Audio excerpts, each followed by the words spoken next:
5 रुपए में अपने घर बैठे अपने शरीर को स्वस्थ करें। एकदम पैर हल्के हो गए हैं और जो दर्द होती थी चलते समय अब बिल्कुल नहीं है। 5 मिनट ही करा हमने, लेकिन बहुत है, वेरी इफेक्टिव। 6 घंटे 8 घंटे सोने के बाद भी हाथ ही नहीं उठ रहा जी, उठने को मन नहीं कर रहा जी, चलने को मन नहीं कर रहा जी। मॉर्निंग स्टिफनेस जो रहती है उसको ठीक करे। 5 मिनट पेंसिल ऐसे रगड़ कर। ये हमारे कंधे का जॉइंट है, ये एल्बो का जॉइंट है और ये हमारी रिस्ट का जॉइंट। बाइसेप्स और ट्राइसेप्स में पेन है, इन जॉइंट्स को इस मसल खाली बैठे चालू हो जाओ। हाँ शुरू हो जाओ। बॉडी हल्की हो गई है। अच्छा जी, तो वेट तो लूज नहीं हो जाएगा मैडम?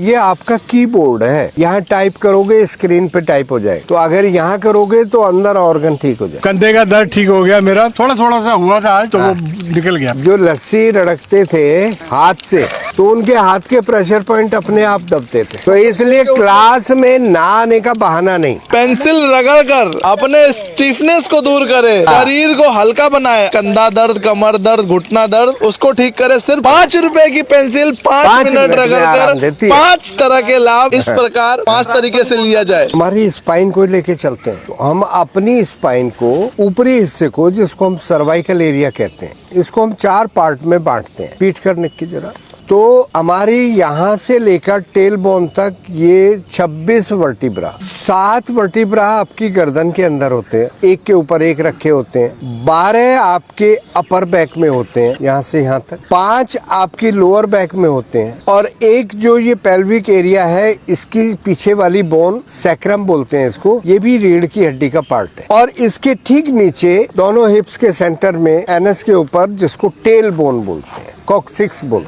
सर्वाइकल रीजन, इसको थोरेसिक रीजन कहते हैं, इसको लंबर रीजन कहते हैं, और इसको पेल्विक रीजन कहते हैं। तो हमने 4 पार्ट में बांट दिया। अब हम अपने हाथ पर इन चारों पार्ट पर कहाँ देखते हैं कि आप अंगूठे को ऐसे मोड़ें जरा, तो ये जो अंगूठे का सेंटर पॉइंट है, अगर हम इसकी रबिंग करते हैं इस तरीके से, तो हम अपनी गर्दन की अकड़ाहट को, अपने मसल्स के स्पाज्म को या सर्वाइकल स्पॉन्डिलाइटिस को इससे राहत दे सकते हैं। जितनी एक्सरसाइज योग में आप करते हैं, अगर आप 1-1 मिनट सुबह शाम इस तरीके से दोनों हाथों पर करते हैं, तो आपको गर्दन के पीछे जो पेन होता है वो आपको इससे ठीक हो सकता है। अगर अपने आप नहीं हो रहा तो मैं फिर बता देता हूँ, यहाँ से लेकर यहाँ तक हमने ये मसाज देनी है। जिनको सर्वाइकल नहीं है या सर्वाइकल में कहीं कोई पेन नहीं है, उनको कोई पेन फील नहीं होगा। और जिनको सर्वाइकल में कुछ डिफॉर्मिटी है, कुछ डिस्क आगे पीछे हो रही है, बल्जेस है, पेन है, मसल्स पेन है, उनको ऐसा करने में पेन फील होगा। तो ये इसकी पहचान। अब उसके बाद जो हमारी पीठ का हिस्सा आता है, अपर बैक, लोअर बैक और टेल बोन तक, वो हम इन 2 उंगलियों को इधर, 2 उंगलियों को इधर, ये जो बीच में लाइन जा रही, ये आपकी रीढ़ की हड्डी को, अपर बैक को, लोअर बैक को ठीक कर सकता है। पीठ में दर्द हो तो यहाँ मसाज देंगे। जब ये मसाज देंगे तो आपको कुछ ही देर में अपनी पीठ में रिलैक्स फील होगा। सीधा खड़े होने में दिक्कत हो रही है तो आप इस तरह की मसाज घर पे बैठे बैठे कर सकते हैं। तो लेफ्ट हैंड में करेंगे तो लेफ्ट हैंड की साइड का, राइट हैंड में करेंगे तो राइट साइड का स्पाइन का, यानी कि एक स्पाइन है, उसकी राइट साइड और लेफ्ट साइड एज भी तो होंगे ना, नर्व तो दोनों साइड निकल रही है। क्लियर हो गया? कई लोगों को शोल्डर में पेन होता है, कंधे में दर्द है, फ्रोजन शोल्डर कह देते हैं। तो ये जो हमारी उंगली है, इसका लास्ट वाला ये हिस्सा, ये हमारी शोल्डर के लिए। अगर कंधे में दर्द है, ऐसे ऐसे,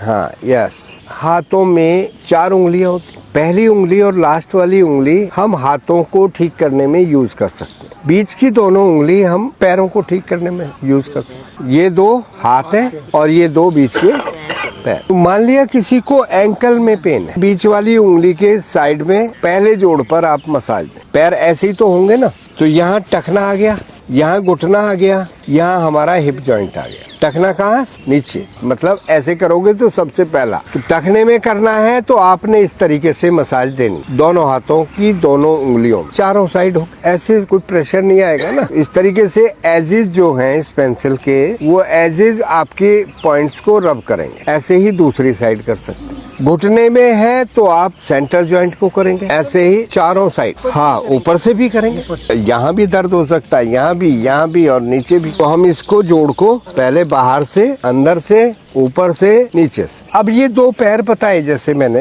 एंकल, और ये क्या बताए? नी, और ये क्या बताए? Hip joint. अब आपके एंकल और नी के बीच में काफ है, नी और हिप जॉइंट के बीच में ये थाई है। तो आप यहाँ देखें, ये एंकल है, ये नी है, इसके बीच में अगर हम यहाँ मसाज देते हैं तो आप अपनी काफ को ठीक कर सकते हैं। तो ना केवल जॉइंट्स बल्कि मसल्स को भी एक्टिवेट कर सकते हैं। अब नी और हिप जॉइंट के बीच में क्या है? थाई। तो थाई के लिए आप यहाँ मसाज दें। और वैसे तो इस तरह के नेचुरोपैथी के टूल्स आते हैं, उसमें डॉट लगे होते हैं। आप नहीं तो पेंसिल से भी, पेंसिल भी पूरा होता है। तो आप इस तरीके से करते हैं तो हम ये जो एरिया है हमारा, ये हाथ पैर बता दिए, ये पैर और ये हाथ, अब इसके ऊपर ये हिप बता दिए, इसके ऊपर जो चेस्ट के अंदर, एब्डोमेन के अंदर जो ऑर्गन है वो सब कहाँ? इस हथेली में। तो अगर हम हथेली को इस तरीके से मसाज करते हैं तो ये आपने पूरे एब्डोमेन और चेस्ट के एरिया को, आपने मसल्स को आप केवल पेंसिल के सहारे दिन में एक बार लस्सी बना लेनी है। हाँ, तो यानी कि आपने 1 मिनट रोज ये मसाज देनी है, एक एक पेंसिल बैग में रखनी है। तो एक पेंसिल ने आपकी पूरी बॉडी के प्रेशर पॉइंट बता दिए, आपने कहाँ क्या करना है। थोड़ा सा खड़े होकर चल के देखें। पेंसिल से मसाज करने के बाद उसका इफेक्ट क्या आता है? आपकी जो स्टिफनेस है बॉडी की, कंप्लीट बॉडी की, तो आपने लोअर बैक भी, अपर बैक भी, आपने शोल्डर भी, और आपने जो हथेलियों वाला ये किया था, इससे आपके ऑर्गन। तो अगर हमें कहीं भी अकड़ाहट है, हम सुबह सो कर उठते हैं तो स्टिफ हुए मिलते हैं, तो केवल बिस्तर पर बैठे बैठे इस तरीके से पेंसिल से इलाज करें। तो फिर क्या करना होगा? लाइक, हाँ, एंड सब्सक्राइब। या जनता के साथ। मैरी मंच।